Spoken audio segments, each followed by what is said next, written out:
மக்களே, இது நம்ம கிங்ஸ் அகாடமி அனைவருக்கும் இலவச அகாடமி பார்ட்ஸ் ஆஃப் ஸ்பீச்ல அடுத்து இருக்கிறது ப்ரோனவுன் தாங்க. நம்ம ப்ரோனவுன் எரர் பார்த்துட்டு இருக்கோம். இன்னைக்கு டே 39. வாங்க வீடியோக்குள்ள போலாம். இங்க பாருங்களேன், when I saw the child he was crying னு சொல்லலாமா? சொல்லக்கூடாதுங்க, தப்பு. சரி, when I saw the child she was crying னு சொல்லலாமா? அதுவும் சொல்லக்கூடாதுங்க. வேற எப்படிதாங்க சொல்லணும்? when I saw the child it was crying அப்படின்னு தான் சொல்லணும். இப்போ ஒரு பேபி இருக்குன்னா அது மேலா ஃபீமேலாலாம் நமக்கு மேக்ஸிமம் தெரியாது இல்லையா? அப்ப நம்ம என்ன சொல்லணும்? ஹீ சொல்லக்கூடாது, ஷீ சொல்லக்கூடாது, இட்டு தான் சொல்லணும். பேபி, சைல்டு இதெல்லாம் வரும்போது நம்ம இட்டு தாங்க யூஸ் பண்ணணும். சரி, இப்ப இதுக்கு சொல்லுங்க பாப்போம்.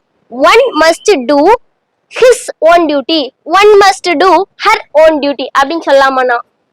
எல்லாரும் இட்டுன்னு சொல்றது என் கார்ல விழுக்குது. இட்டுலாம் சொல்லக்கூடாதுங்க. என்ன சொல்லணும்னா ஒன்ஸ். என்ன சொல்லணும்? ஒன்ஸ். சரி, இதுக்கு சொல்ல பார்ப்போம். Everyone should do once one டியூட்டியா? ஹிஸ் டியூட்டி சொல்லிக்கலாம், ஹர் டியூட்டி சொல்லிக்கலாம்.